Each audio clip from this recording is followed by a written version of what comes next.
دشمن ہوتا ہے جو آپ کے حال پر حملہ کر کے تباہ کر دیتا ہے، جو نارمل اینیمیز آپ کے لائف میں ہوتے ہیں.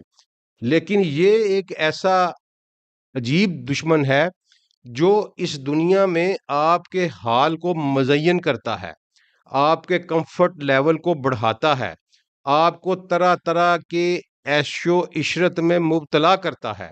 کہ سب سے پہلے کہ یہ دشمن کون ہے، کہاں سے آیا، کیسے بنایا گیا.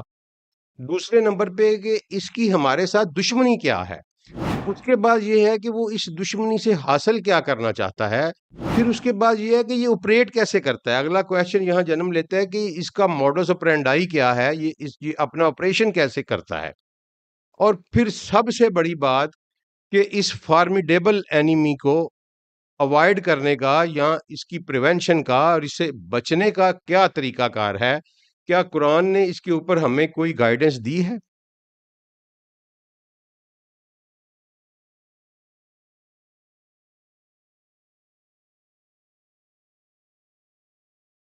اعوذ باللہ ابن الشیطان الرجیم، بسم اللہ الرحمن الرحیم. ربی ادخلنی مدخل صدق واخرجنی مخرج صدق واجعل لی من لدنک سلطانا نصیرا. اللہم صلی علی سیدنا محمد وعلی آلہ وصحابہ وبارک وسلم. تمام دیکھنے سننے والوں کو السلام علیکم. اور آج ہم ایک نیا سلسلہ شروع کرنے جا رہے ہیں. جس طرح پچھلی دفعہ ہم نے قرآن پڑھتے ہوئے سب سے پہلے ہم نے آدم اور انسان کی تخلیق کے اوپر قرآن کی سیر حاصل اسٹڈی کی تھی. اس سے ہم آگے چلتے ہیں اور اگلا سلسلہ جو ہے وہ شروع کرتے ہیں ہم قرآن کو پڑھتے ہوئے. اس طرح انشاءاللہ پہلے واقعات قرآن کے کور کریں گے، پھر اس کی دوسری ریگولر اسٹڈی پہ انشاءاللہ آئیں گے.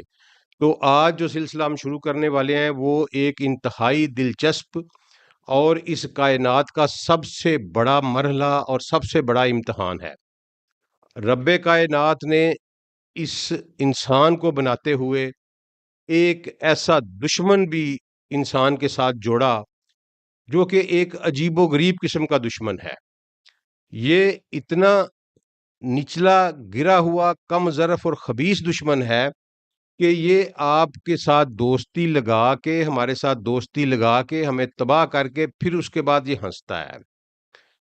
اس کی نسل در نسل ہمارے ساتھ دشمنی چلی آ رہی ہے، بلکہ میرے آباء و اجداد کے ساتھ، میرے اور آپ کے آباء و اجداد کے ساتھ، اور ہمارے جد امجد آدم علیہ الصلوۃ والسلام سے لے کر قیامت تک ان کی نسل میں جو بندہ بھی پیدا ہوگا یہ اس کا سری اور کھلا کھلا دشمن ہے. یہ قرآن نے بتایا ہوا ہے.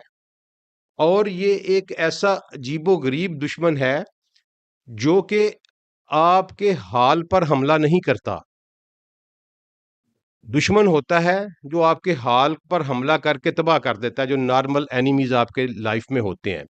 لیکن یہ ایک ایسا عجیب دشمن ہے جو اس دنیا میں آپ کے حال کو مزین کرتا ہے، آپ کے کمفرٹ لیول کو بڑھاتا ہے، آپ کو طرح طرح کے عیش و عشرت میں مبتلا کرتا ہے اور آپ کا مستقبل تباہ کرتا ہے. اس کا الٹیمیٹ آبجیکٹو آپ کے فیوچر کو تباہ کرنا ہے. اور انسان اس کے نرگے میں، اس کے دھوکے میں آتا ہے، اور اس دھوکے میں آ کے وہ ایک 40 50 60 70 80 90 سال کی زندگی کے لیے اپنی پوری کی پوری ایک دائمی انفینٹ لائف جو ہے وہ قربان کر بیٹھتا ہے. اس سری اور کھلے دشمن کا نام جو ہے وہ ابلیس ہے.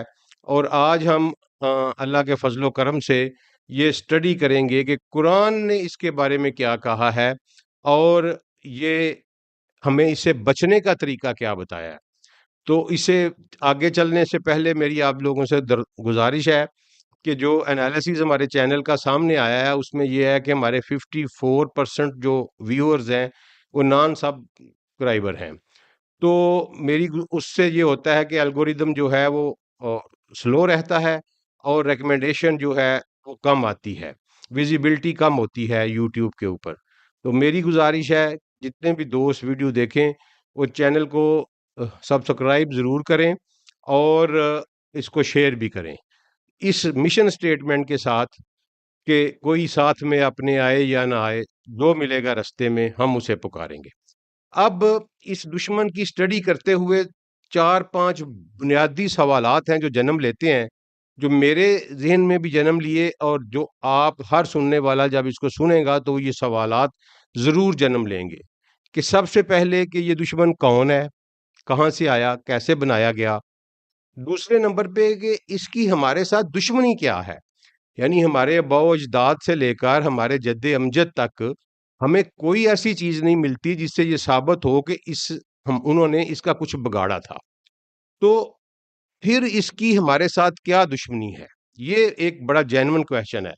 اس کے بعد یہ ہے کہ وہ اس دشمنی سے حاصل کیا کرنا چاہتا ہے، ہمارا فیوچر تباہ کر کے اس کو کیا فائدہ ہے، اس کو کیا بینیفٹ ہے۔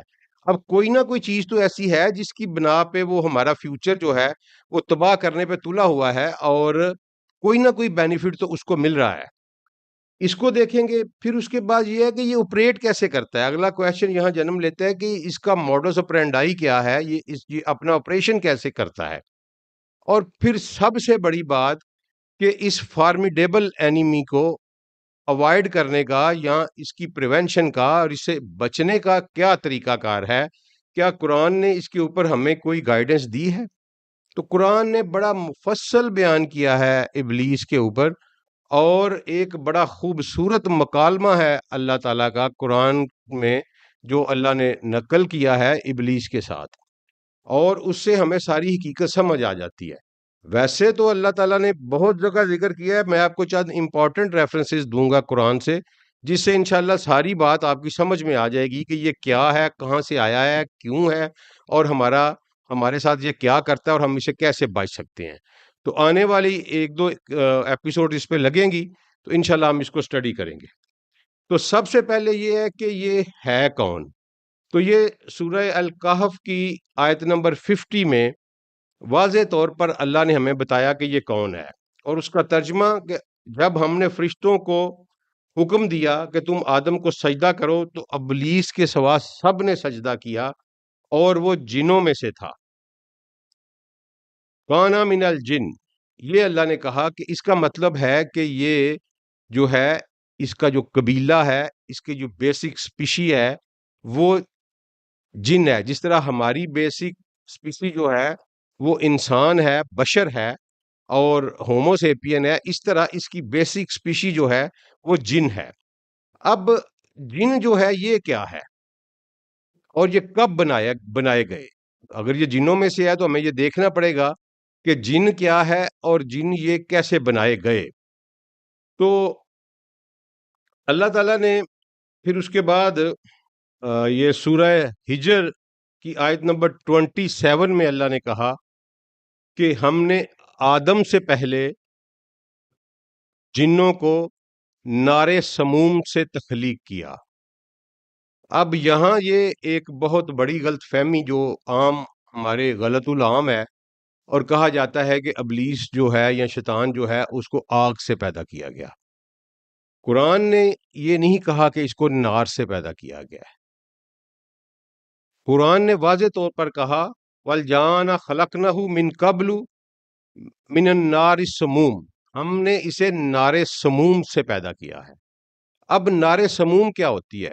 آپ نے اکثر اردو میں بھی ہم یہ سموم کا لفظ استعمال کرتے ہیں، جس کو باد سموم ہم کہتے ہیں۔ عموماً جو بہت گرم ہوا ہوتی ہے، لو چلتی ہے جب ہمارے ہاں مئی جون کے مہینوں میں جب ٹیمپریچر 45 ڈگری سے ابو ہو جاتا ہے اور ہوا میں وہ تیز گرمی آتی ہے، تو عموماً ہم اس کو باد سموم کہتے ہیں۔ لیکن عربی میں یہ لفظ ہے نار سموم۔ اب نار سموم کیا چیز ہے؟ وہ آپ اگر ایک مکمل آگ کا ایک شعلہ جلائیں، وہ آگ جس میں دھواں نہ ہو، صرف آگ کا ایک شعلہ ہو، اور اس وہ آگ کا شعلہ جہاں ختم ہوتا ہے اس کے بالکل اوپر جو گیشیس والیم ہوتا ہے اس کا ٹیمپریچر بہت زیادہ بڑھ جاتا ہے۔ یعنی آپ سمجھ لیں کہ اگر یہاں آگ کا شعلہ ختم ہو رہا ہے، اس کے بالکل اوپر جو گیس ہوگی، جو ہوا میں جو گیسز ہوں گی، وہ بہت زیادہ گرم ہو جائیں گی، ان کو سموم کہتے ہیں۔ تو یہ وہ گیشیس والیم سے بنایا گیا ہے نار سموم۔ نار کی جو سموم ہے اس سے اللہ تعالیٰ نے اس کو بنایا ہے، اور میرا رب جو ہے وہ فاتر ہے، اور وہ خالق ہے، وہ مصور ہے، اس کے آگے کوئی ناممکن چیز نہیں ہے. لیکن اللہ نے ہمیں خود بتایا کہ میں نے اسے نار سموم سے پیدا کیا ہے. میننگ دیر بھائی یہ ایک گیشیس والیوم ہے. میں اپنی وضاحت اس لیے کر رہا ہوں تاکہ ہم اس کی اہمیت اور اس کی جو حیت ہے، جو شیپ ہے، اس کے اوپر غور کر سکیں. یہ چونکہ گیشیس والیوم ہے، اسی سے یہ تخلیق کیا گیا ہے، اس لیے یہ ٹرانسفارمر ہے. ٹرانسفارمر کس کو کہتے ہیں؟ کہ جو ایک شکل سے دوسری شکل میں تبدیل ہو جاتا ہے.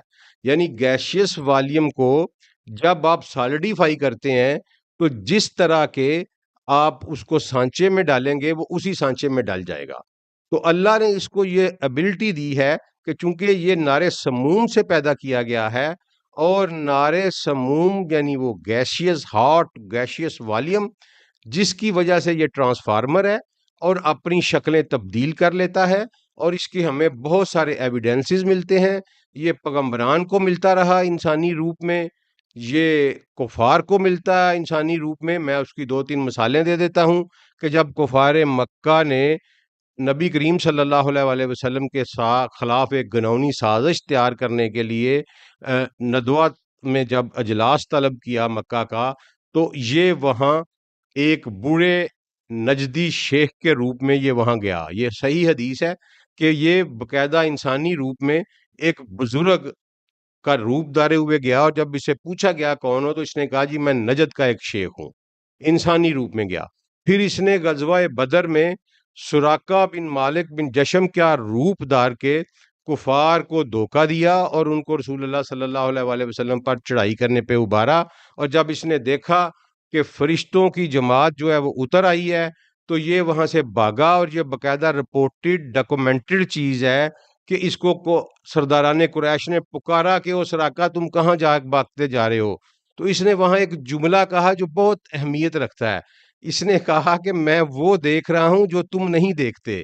یعنی یہ اس وقت تھا تو انسانی روپ میں، لیکن چونکہ اس کے پاس ویزیبلٹی کی کیپیسٹی ہے، یہ ملائکہ کو اس نے جو ہی اترتے دیکھا یہ وہاں سے بھاگ گیا. تو اس طرح یہ مختلف شکلیں اڈاپٹ کر کے، چونکہ گیشیس والیوم ہے اس لیے یہ مختلف شکلیں اڈاپٹ کر کے یہ سامنے آ سکتا ہے. یہ اس کی صلاحیت ہے. تو یہ ہمارا وہ پہلا کویشچن ہے کہ یہ ہے کون. تو یہ ایک جن ہے، جنوں، اور یہ قرآن سے یہ بات ثابت ہے کہ اللہ نے کہا کہ میں نے آدم سے پہلے اس کو تخلیق کیا تھا. یعنی جب آدم تخلیق ہوئے، انسان کو زمین پر آباد کیا گیا، یہ اس سے پہلے اس کائنات میں موجود تھا. اب ایک اور بڑی بات ہے کہ یہ دیکھیں کہ یہ اس وقت تک سے موجود ہے اور آج تک موجود ہے. یہ بھی ہم نے دیکھنا ہے کہ یہ ایک ایسا دشمن ہے کہ جس میں دیکھیں میں مر جاتا ہوں، میرے ماں باپ مر گئے، میرے آباء و اجداد مر گئے، آگے آنے والی میری اولادیں، ان کو سب کو، ہمارے جتنے بھی نسلیں ہیں ان کو موت آئے گی، لیکن یہ نہیں مرتا. یہ اس دن سے لے کر آج تک زندہ ہے. اس کا بھی ہم دیکھیں گے کہ قرآن نے اس کے بارے میں کیا کہا ہے. تو یہ سب سے پہلے تو یہ بات ثابت ہوگی کہ یہ جن ہے اور انسان کی تخلیق سے پہلے یہ کائنات میں موجود تھا، اور یہ اس کو نار سموم سے پیدا کیا گیا ہے. یہ ٹرانسفارمر ہے، اپنی شکلیں بدل لیتا ہے. اچھا، اب اس کے بعد ہوا کیا، اور کیا قرآن نے بتایا ہے کہ یہ ہمارا دشمن ہے؟ تو سورہ یاسین کی آیت نمبر 60 میں اللہ تعالیٰ نے واضح طور پر کہا کہ اے اولاد آدم، کیا میں نے تم سے وعدہ نہیں لیا تھا کہ تم شیطان کی عبادت نہ کرنا؟ وہ تو تمہارا کھلا دشمن ہے. عالم احد علیکم یا بنی آدم ان لا تعبدوا شیطان انہ لکم عدو مبین. عدو مبین یعنی یہ اوپن اینیمی ہے، کھلا یہ دشمن ہے آپ کا، اور میں نے یہ آپ سے وعدہ لیا تھا کہ آپ نے اس کی عبادت نہیں کرنی.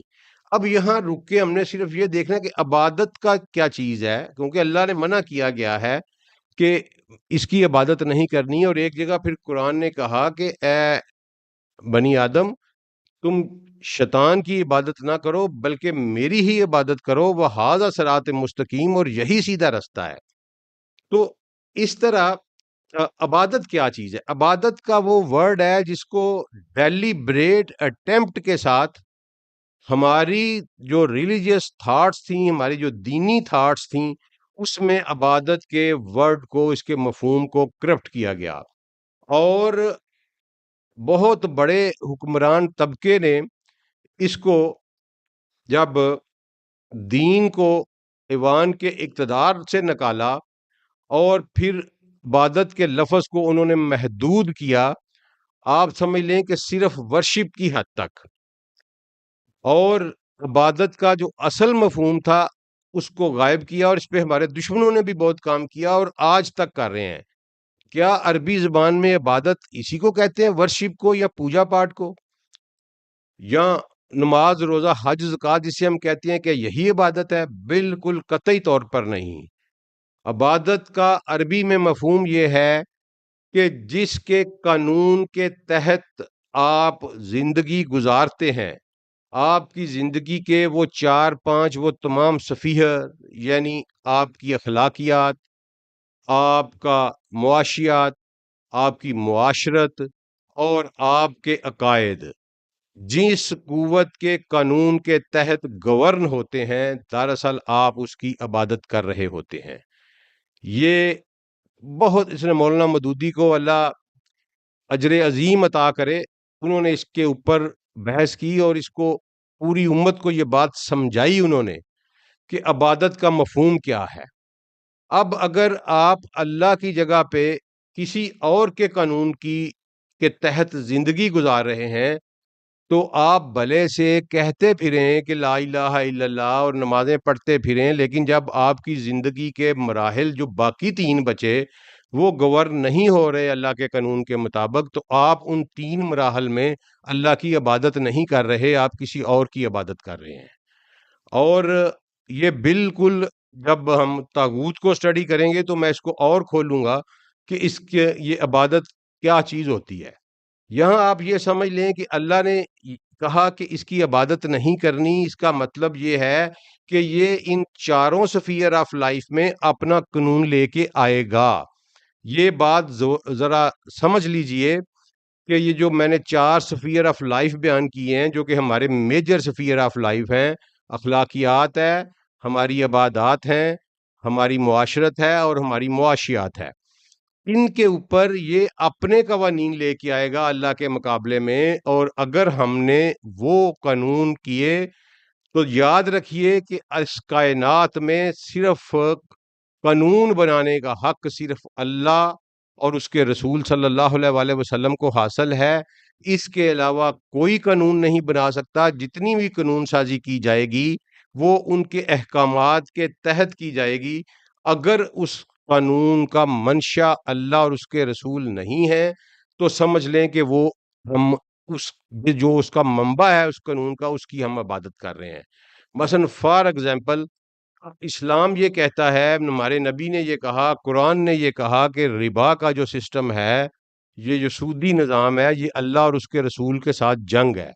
تو اگر ہم آج سودی نظام اپنائے ہوئے ہیں تو ہم اللہ کی عبادت سے باہر ہیں، ہم کسی اور کی عبادت میں داخل ہیں جس نے یہ سودی نظام بنایا ہے۔ مجھے یہ کہنے میں کوئی عار نہیں ہے، ہم سب کے سب اس میں پھنسے ہوئے ہیں، اور یہی ایک سب سے بڑی لعنت ہے جس کی وجہ سے ہم زوال پذیر ہوئے ہیں۔ تو یہ یہاں اللہ نے کہا کہ میں نے تم سے یہ وعدہ لیا تھا بنی آدم کہ تم نے شیطان کی عبادت نہیں کرنی، کیونکہ یہ تمہارا کھلا دشمن ہے۔ ہر وہ قانون جس کا منشا، جس کا حاصل اللہ ہو، وہ اللہ کا قانون ہے، وہ حق ہے۔ اور یہاں میں ایک اور اصطلاح جو ہے وہ آپ کو بیان کر دیتا ہوں کہ کہتے ہیں کہ شر کیا ہے اور حق کیا ہے۔ اللہ نے ایک قانون بنایا، بہت سارے ملحدین کا ایک بڑا امپارٹنٹ کویشچن ہوتا ہے، آپ کی بھی دلچسپی ہوگی، کہ کیا اللہ خیر اور شر دونوں کا خالق ہے؟ پھر وہ آگے بڑھ کر کہتے ہیں کہ اگر شر کا خالق بھی اللہ ہی ہے تو پھر فرق کیا ہوا؟ تو یہاں یہ بات سمجھ لیجئے کہ اللہ نے خیر کے قوانین بنائے اور اس کی ہر خلاف ورزی کو شر کا نام دیا۔ اور انسان ایک ایسی مخلوق اللہ نے بنائی جس کو ڈسیژن پاور دی اور وہ اپنے فیصلے کرنے میں آزاد ہے۔ سورہ دہر میں اللہ تعالیٰ نے فرمایا کہ اِنَّا ہَدَيْنَاهُ السَّبِيلَ اِمَّا شَاكِرًا وَإِمَّا كَفُورًا، پھر یعنی کہ میں نے اسے عقل سے ہدایت دے دی، اب اس کی مرضی ہے میرا شکر گزار بن جائے، مجھے مان لے یا میرا انکار کر دے۔ دونوں چوائسیز اللہ نے انسان کو دیں۔ پھر اسی طرح اللہ تعالیٰ نے سورہ والضحیٰ میں فرمایا کہ فَأَلْهَمَهَا فَجُورَهَا وَتَقْوَاهَا، کہ ہم نے اس کے ذہن کے اوپر الہام کیا، اس کے دماغ میں الہام کیا، فجور بھی اور تقوی بھی، دو پیرلر برین میں جو ویوز ہیں وہ چلا دیں اللہ نے، ایک فجور کی ایک تقوی کی، ایک پازیٹیو ایک نیگیٹو، اور فیصلے کی پاور اللہ نے انسان کو دے دی اور کہا کہ آپ خود چوز کرو کہ کیا خیر ہے اور کیا شر ہے، اور ہر وہ قانون جو اللہ کے قانون سے متصادم ہوگا، جو اللہ کے حکم کی خلاف ورزی میں بنایا جائے گا، ہر وہ رسم، ہر وہ رواج جس سے اللہ کے قانون کی نفی ہوگی، ہر وہ طریقہ زندگی، ہر وہ لائف سٹائل جس میں اللہ داخل نہیں ہوگا، وہ دراصل اللہ کے حکم کی خلاف ورزی ہوگی اور وہی شر ہے۔ یہ آپ مطلب سمجھ لیں ذرا اس میں، خیر اور شر میں۔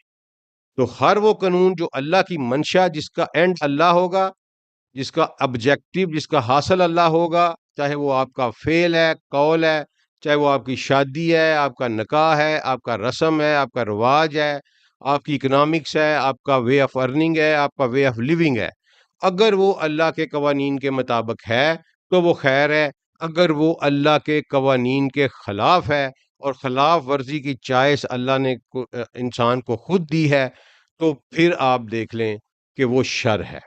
تو اس طرح یہ شر کا سمجھ لیں کہ شیطان جو ہے، ابلیس جو ہے، یہ شر کا بہت بڑا، سب سے بڑا کنگ ہے، اور یہ انسان کو مجبور کرتا ہے کہ وہ اس کے راستے پر چلے۔ اچھا، اب یہ اللہ نے یہاں یہ واضح کہہ دیا کہ یہ آپ کا دشمن ہے اور سری دشمن ہے، اوپن اینیمی ہے، اور اس میں کسی قسم کی کوئی مبالغہ آرائی نہیں ہے۔ اچھا، اس کے بعد اللہ نے آگے جا کے سورہ بقرہ ہے، اس کی ایک آیت کا میں ریفرنس دیتا ہوں، 34 ہے۔ ہوا کیا جس کی وجہ سے یہ ہمارے خطے پڑ گیا، یہ ہمارے دشمن بن گیا؟ ہم نے اسے کہا کیا ہے؟ ہمارے آباء و اجداد نے اسے کیا کہا ہے؟ ہمارے جد امجد نے اسے کیا کہا؟ ہم نے اس کو کچھ نہیں کہا۔ ہوا یہ کہ جب اللہ نے خلافت عرضی دی کا اعلان کیا تو اللہ نے آدم کو کچھ صفات دیں۔ اللہ نے، فرشتوں نے جب اللہ کو یہ بات کہی، سورہ بقرہ میں رپورٹ ہوتی ہے کہ آپ کیوں بنا رہے ہیں، یہ تو زمین پہ فساد کرے گا اور ہم آپ کی تسبیح کرتے رہتے ہیں، تو اللہ نے وہاں ایک ٹیسٹ لیا، فرشتوں کو بھی ایک تختی دی، اور یہ کیپ ان مائنڈ کہ جن جو ہے یہ فرشتوں کا ہی ایک قبیلہ ہے۔ سیدنا عبداللہ بن عباس نے اس کو کلیئر کیا ہے کہ جن جو ہے یہ فرشتوں کا ہی ایک قبیلہ ہے۔ تو اللہ نے ان کو ڈسیژن پاور دی ہوئی ہے، انٹیلیجنس دی ہوئی ہے اس قبیلے کو۔ تو جب وہ تختی دی تو پھر اللہ نے اس سے پوچھا، آدم نے اس کے نام بتا دیے، اللہ نے آدم کی فضیلت اسٹیبلش کر کے، تو سورہ بقرہ میں آتا ہے کہ جب ہم نے فرشتوں سے کہا کہ آدم کو سجدہ کرو تو سب نے سجدہ کیا، لیکن ابلیس نے نہ کیا اور اس نے انکار کیا، تکبر کیا، اور وہ کافروں میں سے ہو گیا۔ اب یہاں سے یہ کھیل شروع ہوا، اور یہ اللہ تعالیٰ نے ہمیں ایک مکالمہ بتایا ہے سورہ ہجر میں، ضرور پڑھیے گا، میں آپ کو یہاں ریفرنس دے دیتا ہوں کہ سورہ ہجر میں اللہ تعالیٰ نے اپنے اور شیطان کے مابین جو ہے یہ ایک مکالمہ رپورٹ کیا ہے۔ تو اسی طرح سورہ الاعراف میں آیت نمبر 11 میں اللہ نے کہا، اور ہم نے تم کو پیدا کیا، پھر ہم نے تمہاری صورت بنائی، پھر ہم نے ہی فرشتوں سے کہا کہ آدم کو سجدہ کرو، سب نے سجدہ کیا، لیکن ابلیس نے نہ کیا، اور وہ سجدہ کرنے والوں میں شامل نہ ہوا۔ یہ یہاں تک آج ہم اس کو کلوز کرتے ہیں کہ ہم نے دیکھ لیا کہ یہ ابلیس کون ہے، کیسے پیدا کیا گیا، کس قبیلے سے تعلق رکھتا ہے، اور اللہ نے اسے ہمارا سری دشمن قرار دیا ہے، کھلا دشمن قرار دیا ہے۔ اور یہ دشمنی کا آغاز کہاں سے ہوا کہ جب اللہ نے خلافت عرضی دی اور آدم کی فضیلت ثابت کی اور آدم کو سجدے کا حکم ہوا، تو اس نے وہاں پہ انکار کیا، اور انکار کے بعد اس کا اور اللہ کا ایک مکالمہ ہے جو ہم اگلی ایپیسوڈ میں انشاءاللہ دیکھیں گے۔ السلام علیکم ورحمۃ اللہ۔